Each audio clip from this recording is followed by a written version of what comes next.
Some clarifications. Does it have high economic indicators? Check. Does it have strong infrastructures? Check. Have development factors? Check. China is part of a rich country. So, honorable judge, the richer the country is, the more technologies, products, and factories. Rich countries have made the most, clearly telling the most harm to the planet. The rich countries won't do it all. The rich country won't take responsibility for everything. However, clearly stating that the rich countries have made the most effect to the earth from to the history to these days, bringing us to suffer. Good afternoon, honorable judge and fellow speakers. Good afternoon, honorable judge and fellow speakers. I'm the Prime Minister and I would like to do three main things today. Speech, A, characterization of the motion, B, arguments, and C, clear conclusion. Moving on, Judge, climate change is a global problem as all countries should take responsibility to fix it and we should all take responsibility for solving the problem. Judge, in this case, the rich countries have made the most pollution and harm as rich countries have the most factories, technologies, wastes made, and have the more eco and friendly materials. Judge, as they made the most harms and they have the most technology, they should take more responsibility. So moving on to our first argument. One, rich countries with more technology and factories. Rich countries can make better efficiency as we clearly know that they have more capacity. As rich countries have more money to afford and to create better technology, have all their needs and live in a better, easier life, they make an even more pollution. They can afford to invest in renewable energy, electric vehicles, and climate adaptation products.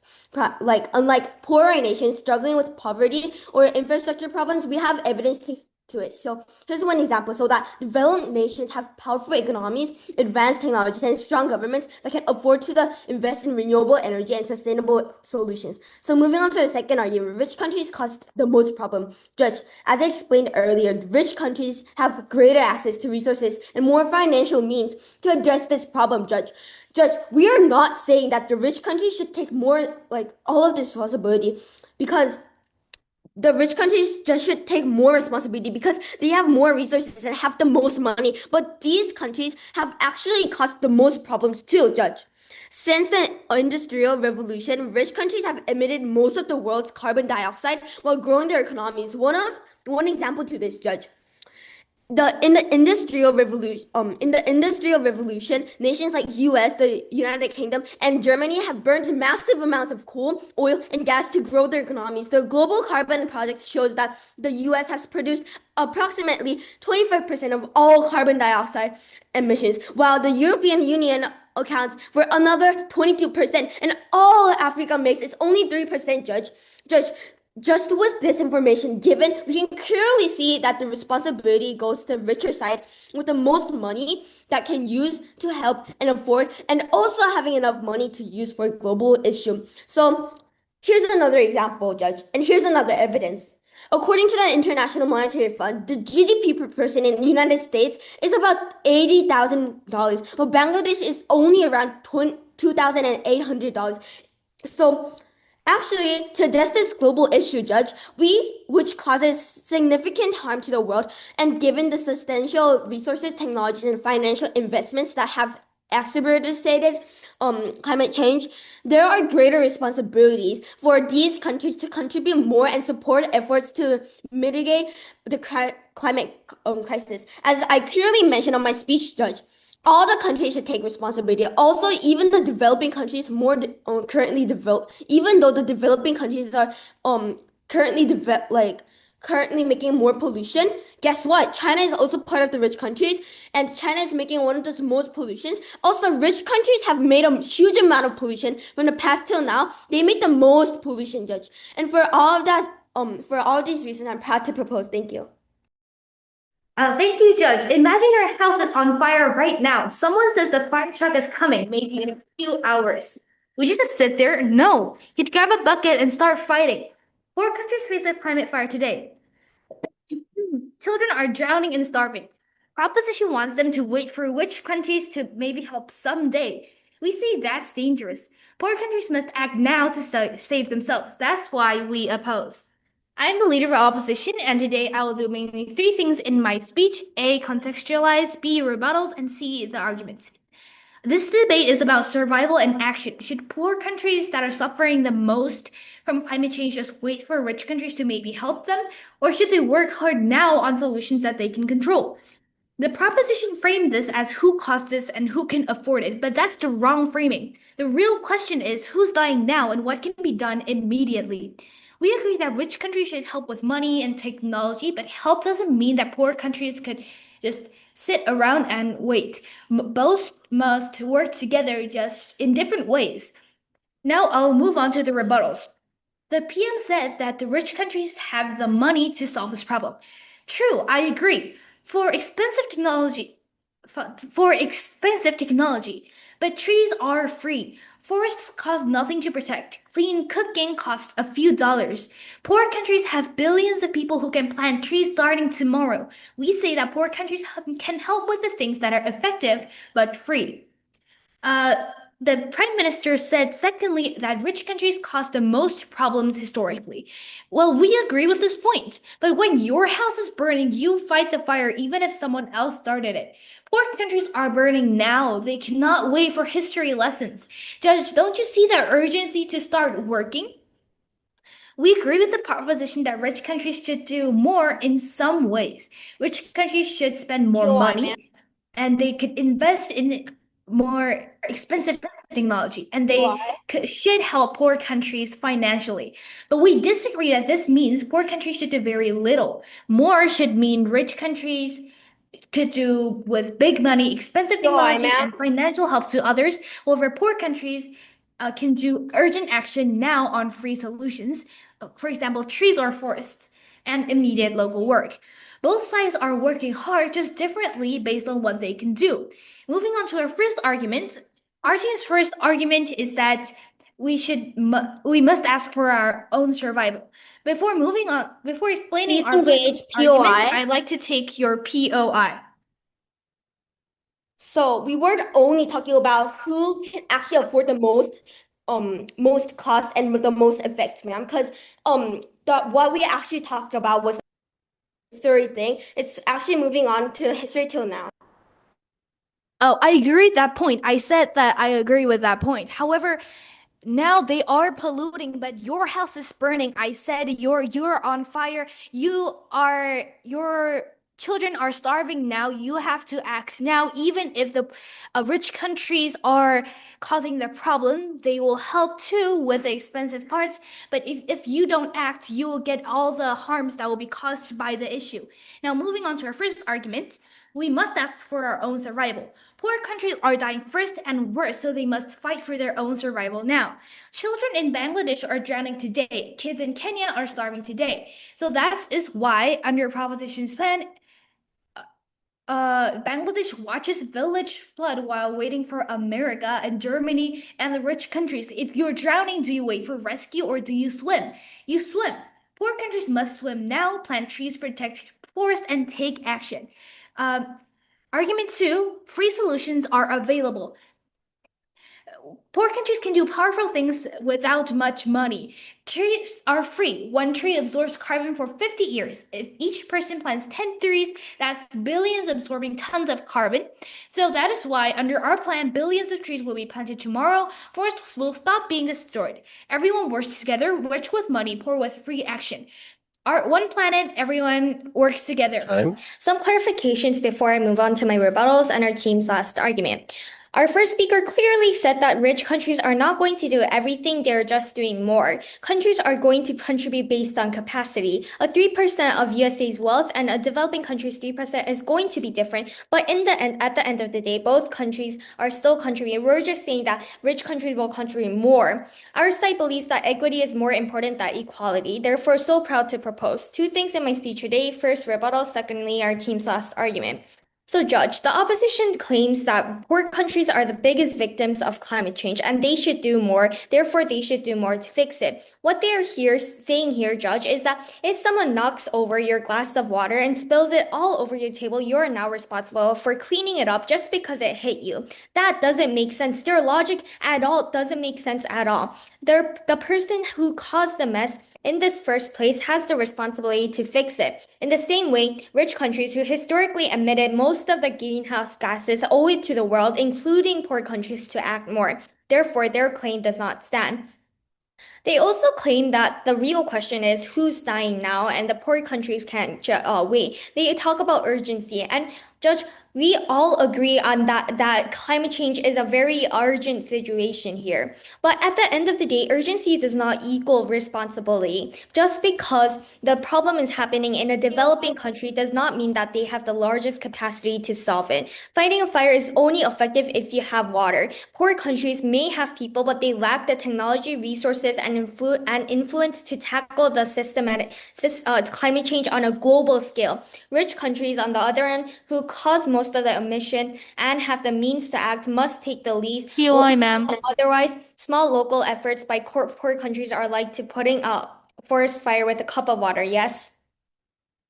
Uh, if every uh, if everywhere we wake costs thousands of lives in poor countries, how can you justify poor countries waiting for rich countries to act instead of acting immediately themselves? As we said before, we're not saying that poor countries shouldn't act at all. The motion literally says do more. We're saying that rich countries should do more because they have the capacity, but also the responsibility to do so. Poor countries will be able to contribute. Will be able to contribute by their capacity. So moving on, they say that planting trees and stopping deforestation is free, and that poor countries can act immediately. Judge, yes, we agree that planting trees is good, but the scale of global emissions is massive. According to data, just planting trees in poor countries cannot offset the billions of tons of carbon emitted annually by rich countries and industrial activity in rich countries. And therefore we agree that this is a partial solution to this global climate change. So moving on to our third argument about innovation. So when rich countries invest heavily in green technologies like solar panels, etc., something happens, which is that the cost of producing these technologies go down and production becomes faster and more efficient. For example, if a developed country decides to build thousands of solar panels, manufacturers can produce them in bulk, which reduces the price per panel.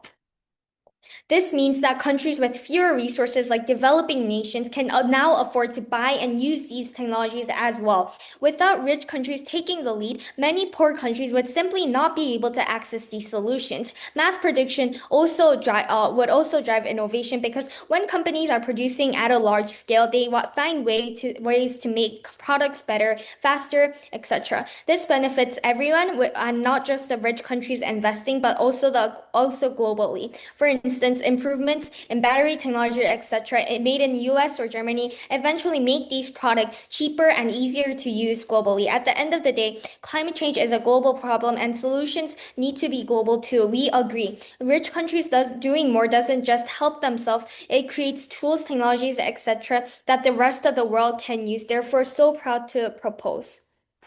You are a children. You are a child drowning in Bangladesh, and you need to live right now.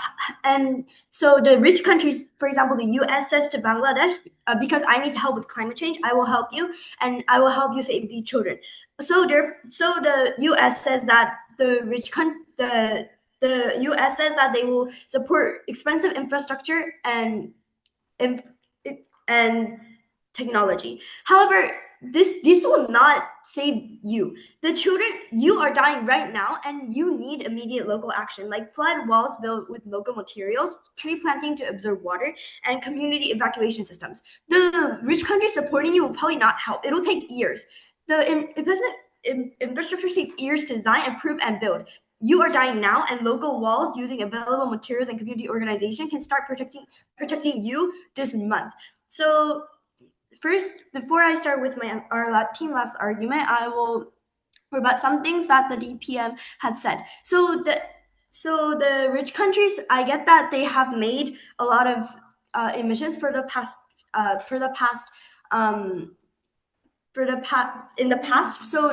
So the DPM has stated that the poor countries helping will not make a very big difference.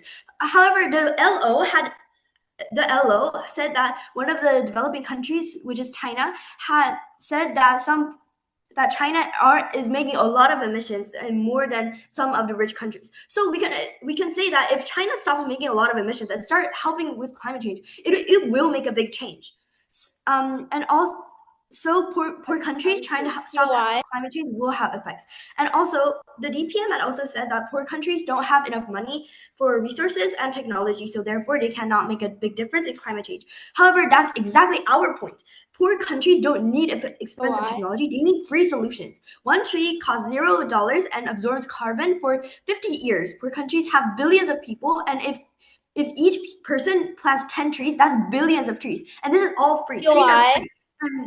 And yes, Didn't we clearly actually tell you in my first part of my speech that China actually is part of the rich countries? So isn't that our case instead of your case? So I don't think that's what you should talk about.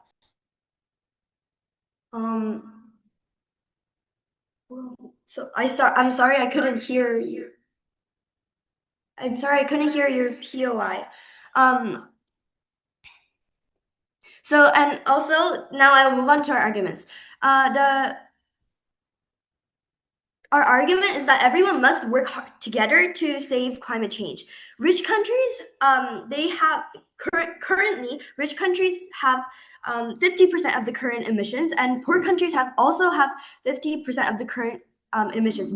Almost all scientists say that we have 10 years. We need everyone working now. Do the math. If rich countries emit 50% of the emissions and poor countries do 50% of the current emissions, then if only rich countries reduce and poor countries do nothing, we only solve half of the climate change. That is definitely not enough. Think about it. Climate change is a bucket overflowing. Rich countries pour 5 gallons, poor countries pour 5 gallons, and if rich countries stop, but poor countries keep pouring, then the bucket will still overflow. The climate change will never be solved. So therefore, the climate change, we all get that it's a serious problem. We have one planet. If poor countries keep destroying forests, if poor countries keep destroying forests while rich countries try to reduce theirs, we all lose. And we need everyone working, and rich with money, poor with free solutions. Together we have a chance. Separately we fail. So our one planet, everyone works. Poor countries cannot be saved. And that is why I am proud to oppose. Thank you. Good afternoon, honorable judges and fellow debaters. I am the government whip for today's debate, and then now I will firstly like to summarize our cases, and then our three arguments were about rich countries have the most technology, and then rich countries cause the most problem, and then third about the innovation. And then now because I need to move on quickly onto the rebuttals, now moving straight onto my rebuttals. So now rebutting on all of their three arguments, I would like to say that they are having literally so much more problems, like poverty. Do you know that poverty is a really, really big problem in the world? Then developing countries, they need to care about their citizens getting poverty, and then they need to care about other things such as poverty, or people getting lack of food and lack of water. And then now if developed countries help, and then if developing countries actually contribute less, then developing countries will have the chance to actually care for their citizens who are actually POI. no, thank you, and who are actually starving for poverty. And then now, I would like to say that that even though free solutions are available, this is as our second speaker said, this is really not impactful. Just planting trees. I do not think this is really quite. POI. I don't think this is quite impactful other than developed countries using the green technology, and then because they have kind of a weak solution than the developed country, because they literally doing stuff with the trees, then then why is developed countries contributing more, and then developing countries POI, please engage. Thank you. And then why wouldn't this like be more helpful? And then now I would like to move straight onto my classes, which is about more effective solution. Our debate was like about like who solves more like effective, and then like we also like talked about like free solution coming from the other team, and then like the more technology, like the green technology that the developed countries have. I think that developed countries contributing more and then developing countries contributing less will actually help the climate more.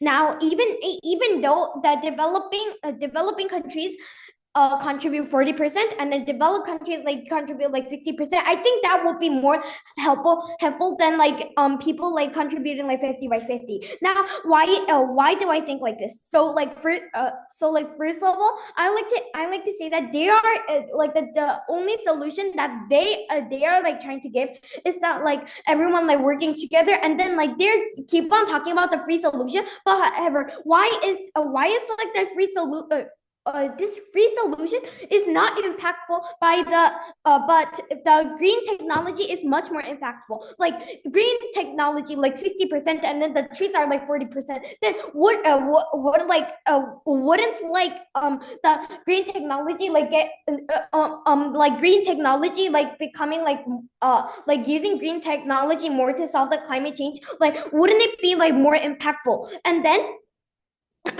and then now I like to also say that because the green technology is more impactful, like our solution clearly stands because like green technology will actually, because the climate change is such an urgent problem, like green technology, like solving more with the green technology and solving less with like the free solution that their side are giving, I think that would be more impactful to actually stop the climate change more urgently and more impactfully. And for all of these reasons, I'm very proud to propose. Thank you. Judge, you are a child starving to death due to the severe climate change problems. Are you going to wait for the rich countries to start doing something? No, you need to take action now.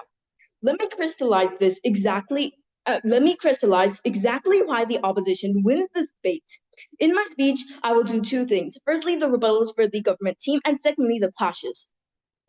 Firstly, the rebuttals. So the government side seems to be relying on developed countries to help. However, rich countries have a long history of making climate promises and breaking them. For example, there's a Paris Agreement where $100 billion were not delivered, Copenhagen Accord, which was failed, and the Kyoto, where the targets were not met. So poor countries can't risk their survival depending on promises. Also, let me pull a direct quote from the government whip. What she stated was, climate change is such an urgent problem. Thank you for this point. This is why exactly poor countries have to take action now, as they are the most vulnerable stakeholder right now and need to find a solution as quickly as possible.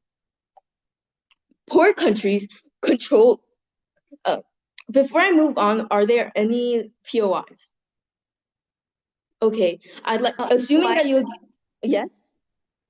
So you're saying, okay, you're saying that if someone knocks over your glass of water and spills it all over your table, you're now responsible for cleaning it up just because it hits you. This logic does not make sense.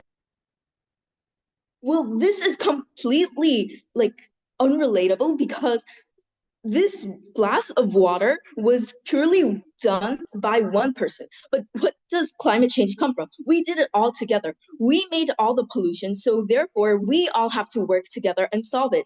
Besides, we can get direct benefits by participating. Now I'd like to move on to my clashes.